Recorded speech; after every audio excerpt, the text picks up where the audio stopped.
Welcome to People Doing Good for Others.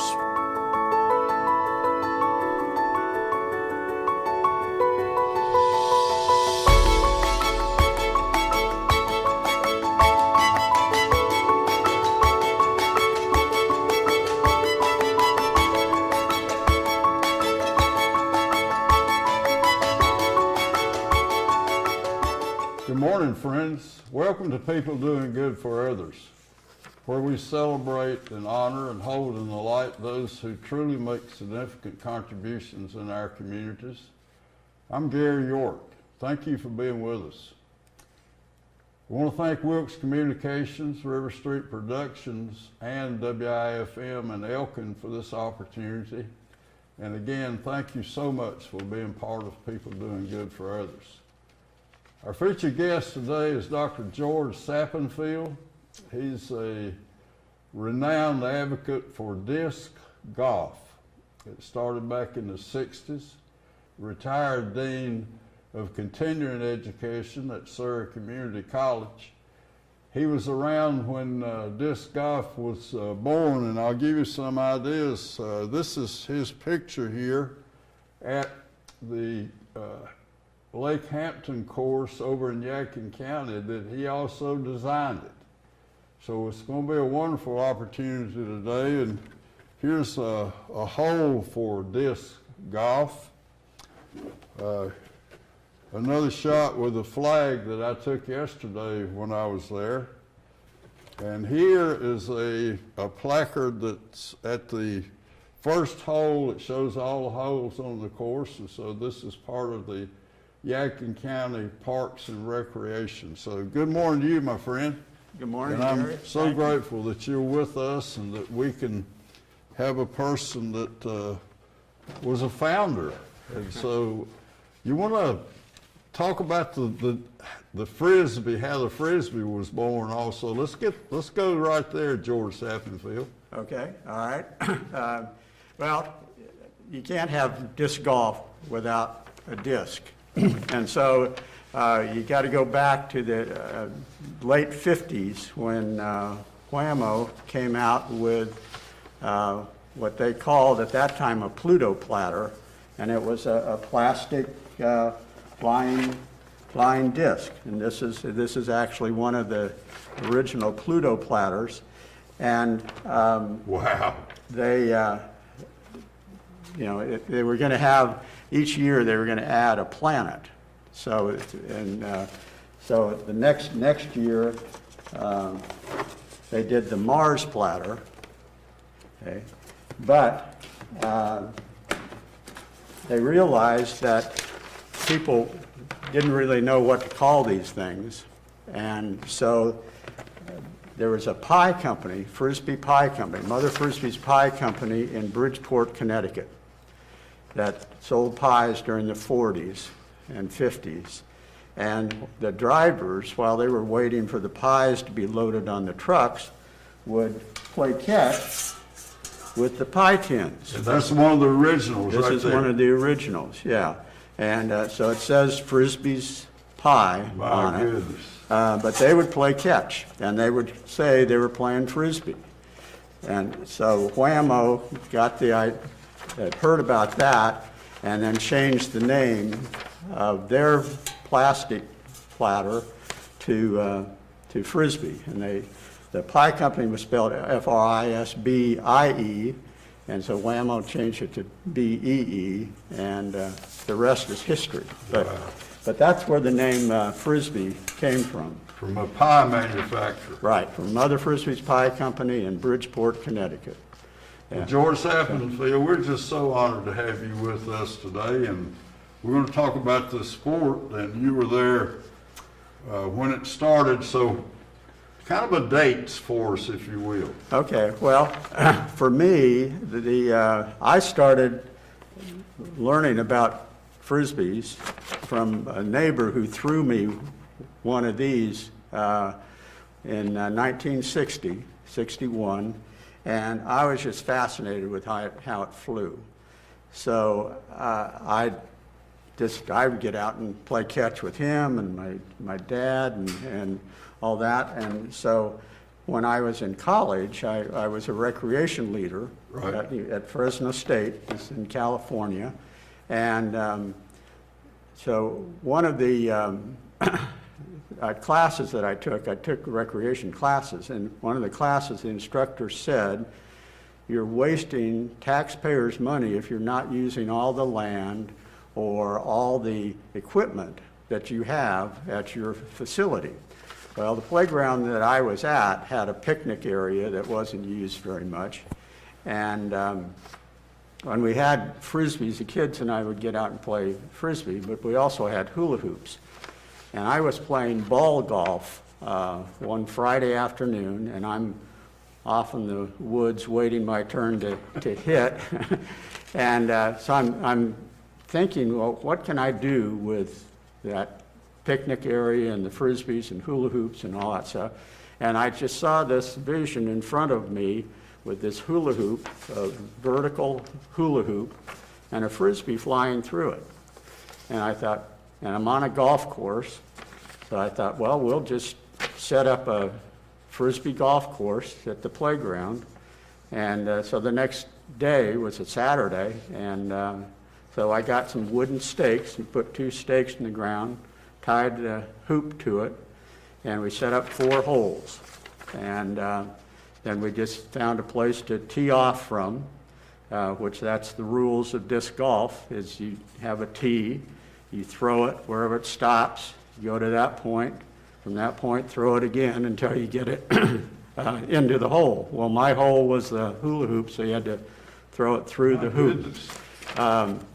And so kids had a great time, and we couldn't leave it up overnight, but because people love to come take stuff. But anyway, so we probably every 2 or 3 weeks we would set up this Frisbee golf course. Well, I graduated from Fresno State, and my first job was in Thousand Oaks, California, with the recreation department there. And so I decided, well, I'm just going to set up a Frisbee golf tournament. And Whammo, the company that makes hula hoops and Frisbees, was in Pasadena, which is a short distance away. So I wrote to them to see if they would donate Frisbees and hula hoops for this Frisbee golf tournament, which they had not heard of.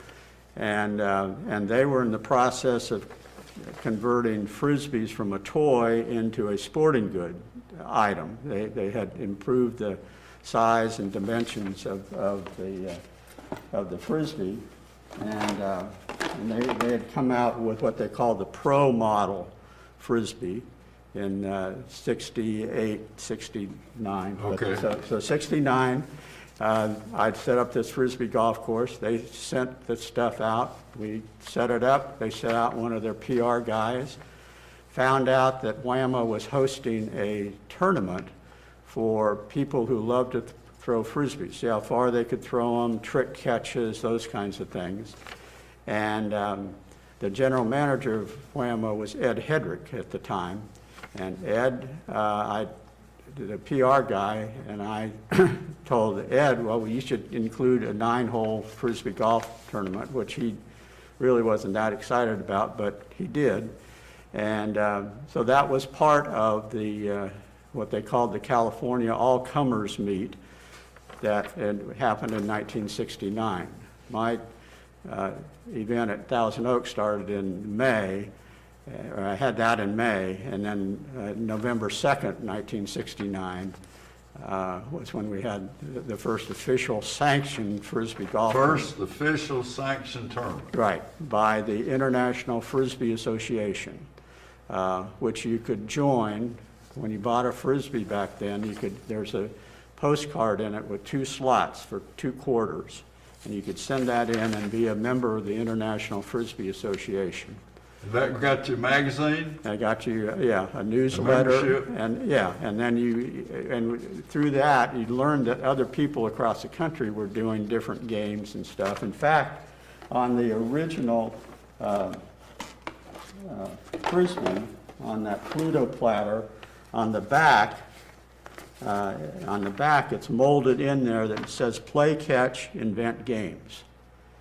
Wow. And the other thing it says is flat, flip, fly straight. So in other words, for a Frisbee to fly, it's got to be spinning, and to go straight, it's got to be flat. So that was, in the late 50s, that was already in there. So people were inventing games and stuff.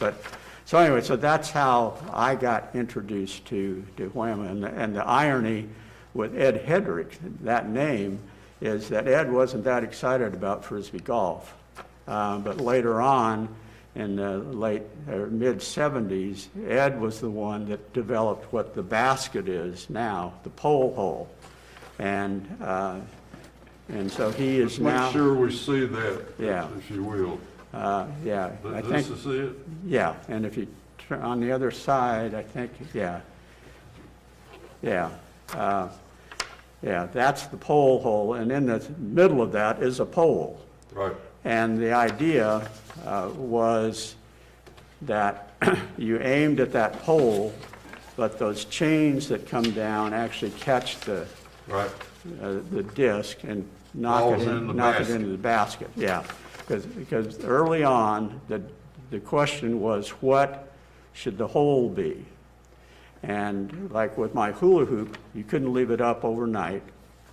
And sometimes it was difficult if you were throwing from a distance to see if it actually flew through the hoop or on the side or whatever. There's another guy, Jim Palmieri, in Rochester, New York, who came up with his version of Frisbee golf. And his version was a pole, and then on the ground was a 3-foot diameter chicken wire basket thing that stood about that high, and you had to throw it into that area. So that was the dilemma. What should the hole be? You got to have something that you can leave up overnight and all that. So that's where Ed Hedrick designed the pole hole, and then that has had different. So we have chains, we have baskets, we have pole. Yeah. And the flag. Yeah. And that's officially that's the official hole, right? Okay. Yeah. And there are specifications as to how high that should be, and it averages about 54 inches high, and what the chains could be in the basket and all that. So there's a lot of regulations to it, but that was during the early 70s and mid-70s. That was the challenge for Frisbee golf. Okay. And so now we call it the Professional Disc Golf Association. There is the yes. governing body. Right. Yeah. And it's the PDGA, Professional Disc Golf Association. If you go to their website, it has all the information about tournaments that are going on, the specifications for. This is the magazine that they put out quarterly, and then this is the the technical standards for the poles and the discs and all that. So it's very sophisticated now, and there are professional tournaments and those kinds of things. People making a lot of money now off of disc golf. And there are over 130,000 members of the PDGA. There are 11,000 courses around the world. Every continent. Every continent has including Antarctica. Yeah. There is one disc golf course in Antarctica. I don't think I really want to go there and try that one, but yeah, and it's amazing, and when I watch people play, it's such an enjoyment for me, because I think back, I certainly didn't. You were there. Yeah, I certainly didn't start thinking, well, I'm going to create this game that's going to be worldwide and all that, and so it's just it does my heart a lot of good to watch watch people and enjoy it. And I mentioned the professional side of things, and that's real serious. But the main thing are people just get out and enjoy it. And when I came up with my idea, it was primarily designed for families, so that families. Describe a course, George. It'd be a good time to describe We Yeah. talked about the baskets and the pole and chains. How about a course? Well, let's take the one that I designed in Yadkin County. It's called the George Sappenfield Disc Golf Course. Yeah, which was extremely, What an honor. extremely honored for that. Yeah, they surprised me with that one. Yeah. I thought that, and it's wonderful. I talked to Jason Walker this morning, who's the director over there, and Uh-huh. they said that your name kept coming to them, and they said, well, let's just, must be a part of it. So that's how that got Yeah. started. Well, that's good to know. I didn't know exactly how that came about, but Yeah. but anyway, that course is designed to be kind of a beginner's course, and the holes are anywhere from, and in disc golf it's listed in feet instead of yards. Okay. So the average, it ranges from 220 feet to, I think, 400 feet. It's the longest one over there. But the idea is you look at the land that you have available to you. And in that particular location, there were two large meadows separated by some woods. And so the idea was, I first asked them, what do you want? I mean, who do you want coming out here and playing? And Now, they already had a much harder course, is that right? exactly right. He yeah. said it's phenomenal. People Yes. coming from everywhere. Right. Yeah. Yeah. The Yadkin County Park. Yeah. Right. Yeah, and it's a long course, and it's through a lot of woods and stuff. But yeah, if you're really a good disc golfer, you'd play that one. Okay. If you're so this not, is kind of a yeah. beginner's course. You said your course. Right. Yeah. And so At Lake Hampton. Right, yeah, and it's Memorial Park East is the official name Sure. of where it is. But when you design a course, you're looking to have a different variety of holes, and then also a different ways that you would ask people to throw the disc, because I mentioned earlier that to throw it straight, Yeah. flat flip fly straight. But you want to design holes to where people would have to curve it right or left, Yeah. called hyzer and anhyzer. That's the official disc golf terminology. But and then also different terrain. And as far as like at that course, there are two meadows, so there are several holes that are kind of open. But then there's woods, and so there's 6 of the holes in that course go through the woods. And those courses, and there's a lot of courses that are all in the woods, where you're knocking down trees to set up the holes. But those are designed more for accuracy throwing, Right. as far as instead of So now distance. let's talk about the novice, Mm-hmm. the Gary York who hasn't played. I could go to Cook's. Cook's has 5 different discs. Okay. Call them here Yeah. in Wilkesboro, North Wilkesboro. So I go buy a disc, one, I could play with one, you said. Yes, yeah. There's, because originally, when my game, you had one disc. One? Yeah, and it was pretty much that way up until the mid-'70s. But yes, you can have one disc, and one of the manufacturers of discs is Innova, but now this is what you have 4 different varieties of discs now. You have a driver and a fairway driver, and then there's a mid-range and a putter. Oh, And so, but you don't need all those if you're just learning. I always say just get a putter, because it's easier to throw and more stable. But each of these discs are designed to do 4 different things. One is speed. There's the glide, how it will float. The turn. Some of them are designed to turn to the right, some turn to the left.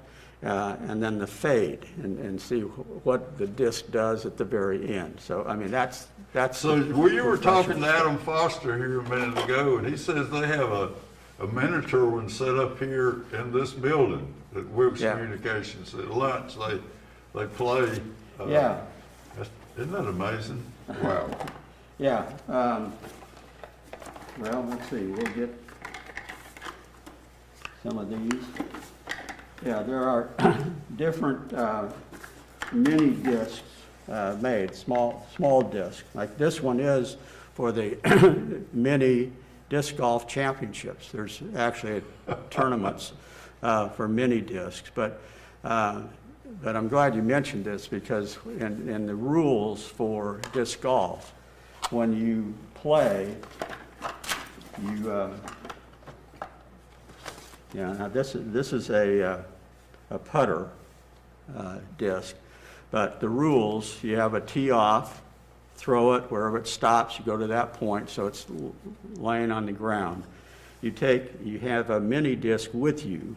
Like a spot. A spotter. Okay. So you put that in front of there, and then the rules are you have to throw within a 3-foot area of that spot. So you can't go beyond it to throw. Yeah, you have to release it before that spot. I got you. Some of the good players will run up and throw it and then continue on, but that's your kind of your spotter disc. All right. Yeah. All right, let's talk about there are 3 courses. One we haven't talked about in Wilkesboro, 3rd ranked in the state and the 27th in the world, right here. Yeah, at the And Highland. I talked to Ken Nolan this morning. I think they're in their 5th year here. Mm-hmm.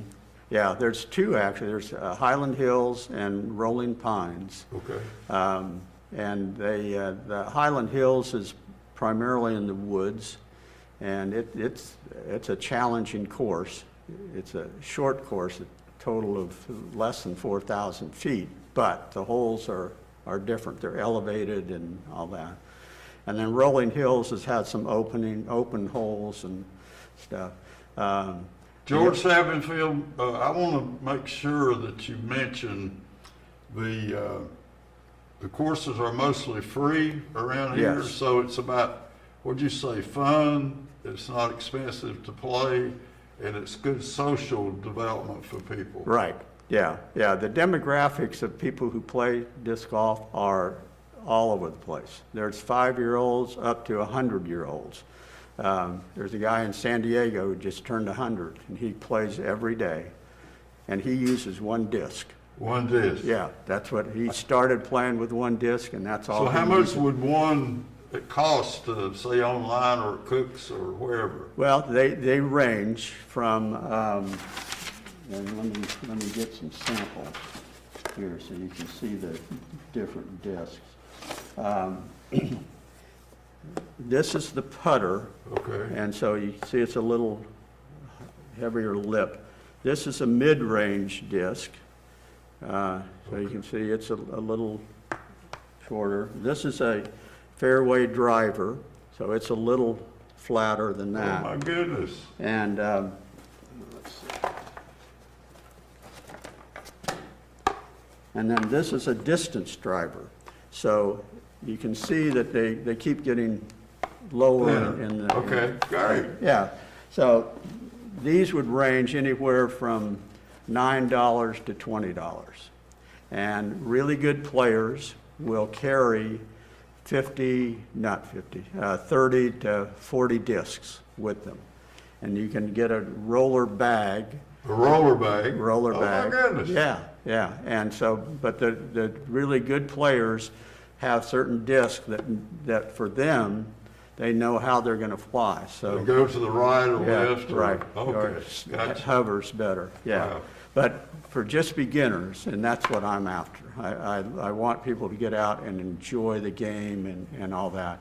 You just need 1 disc. Okay. And if you're going to go buy one and try it out, just get one that says putter on Okay. it, and it'd be the best one. George, let's spend the rest of our 30 minutes, if you will, on the 2018, you were inducted into the Disc Golf Hall of Fame. And you said that's, of all the things you've received in life, that may be, exception of family, of course, that Right. might be the most heartwarming for you. Talk about that a moment. Well, the highest honor in disc golf is to be part of the Disc Golf Hall of Fame. And I was fortunate enough to be elected in 2018. This is So show us your plaque, if you will. this is my plaque. Wow. Right, and these are on display in Appling, Georgia, which is outside of Augusta, where it's the headquarters for Professional Disc Golf Association. Okay. But the Disc Golf Hall of Fame is a nonprofit, separate organization, but that's where these plaques are. And so I was very honored, and part of that, there are now, I think, 88 members of Disc Golf Hall of Fame, but there were 3 of us that went in that year. In that class. Right, and they do a special design disc, so that was the disc. For that class. For that and class. your signature And the on it. signature, yeah, so these are all Oh, my autographed. They goodness. do 200 of these, and that's all they do. And then the design is special each year. It's a different design. And, and the fact that I was going in that year, they designed, it's kind of like a clock, and so it's all the different versions of what the hole looked like. Good for you. For disc golf, and they had the hula hoop thing there, but people had played frisbee golf before there were frisbees, and you'd see, trees, see how long it takes to hit that tree and that light pole and stuff. And there's, I mentioned the name Jim Palmieri, and he had written a book, which is a great title, The Chain of Events. How wonderful. And this is the history of disc golf. And so, and he goes back into where people back in the 40s and 50s were playing with cookie. George, I talked to Jason Walker, the Parks and Rec director in Yadkin, and I said, tell me about George Sappenfield. And he said, well, we thought in a grant that they would get the money to build a course, and your name kept coming. He said, every time we get together, they would talk, Dr. George Sappenfield at Surrey Community College, and then as disc golf. So you designed that course, which is off of Old 421 in Yadkin County. Tell us about what went into that, your mindset about developing a course, designing it. Yeah, right. Well, and as I mentioned, the idea of getting people out learning to play disc golf, that was my goal, to set up a course where it was kind of easy to play and yet challenging for some of the really good players, but more just fun. So you had this easy mindset and fun when you went to Lake Hampton. Right, yeah, and that's because that's how it started. I mean, that was my whole purpose in having it to begin with, was fun and families and stuff. But you mentioned the social aspect of disc golf. Friendships, and people any age. Yeah, go out and play on their lunch break and stuff. The course there takes maybe 45 minutes to play. Okay. 18 holes. The longer courses like Yadkin County course and Highland Hills and stuff takes longer. It could be an hour and a half, 2 hours to play those longer courses. But the idea for my course over there was the socialization and having fun. Just think till it turns to your name is going to, when people start, they're going to know it's named after you. So I want to thank Wilkes Communications and Riverstreet Network and WIFM, and for you to honor us in a special way. This is foundational. A person who's been a part of possibly the growing the sport in America today. So close with us, if you will, about the opportunities how you've been involved in it and how it's enhanced your life. Okay. Well, it's been wonderful from the standpoint of it has allowed me to do a lot of different things. I got to tour Europe two summers back in the early 70s, giving Frisbee demonstrations. Probably the highlight for me, other than the disc golf component, was I used to do demonstrations at elementary schools. And I'd get the kids out playing after I did my trick catches and all that kind of stuff. And one of the schools I went to, the lady said, my sister teaches at a school for physically handicapped kids. Would you do a demonstration there? And so I did, and I actually ended up doing two. But at that, where I got them out playing, the teacher said, well, I've had that kid in my class for 2 years. I've never seen him run. And he was running after a Frisbee, because when the Frisbee hits, sometimes it'll roll. And so he was running. And that... Special needs child. Yes, right. And that was back in the mid-'70s, or early 70s, when Special Olympics was starting.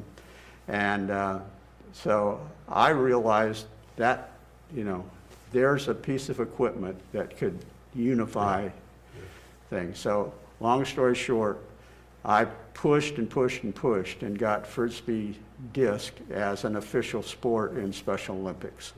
And it took 5 years, but I was appointed by Eunice Kennedy Shriver, who was president of Special Olympics, as the head coach for Frisbee disc activities, which also included distance throwing and stuff. George Sappenfield, thank you for honoring us today. Our special guest has been Dr. George Sappenfield. He's from the original starters of disc golf. He's in the Disc Golf Hall of Fame.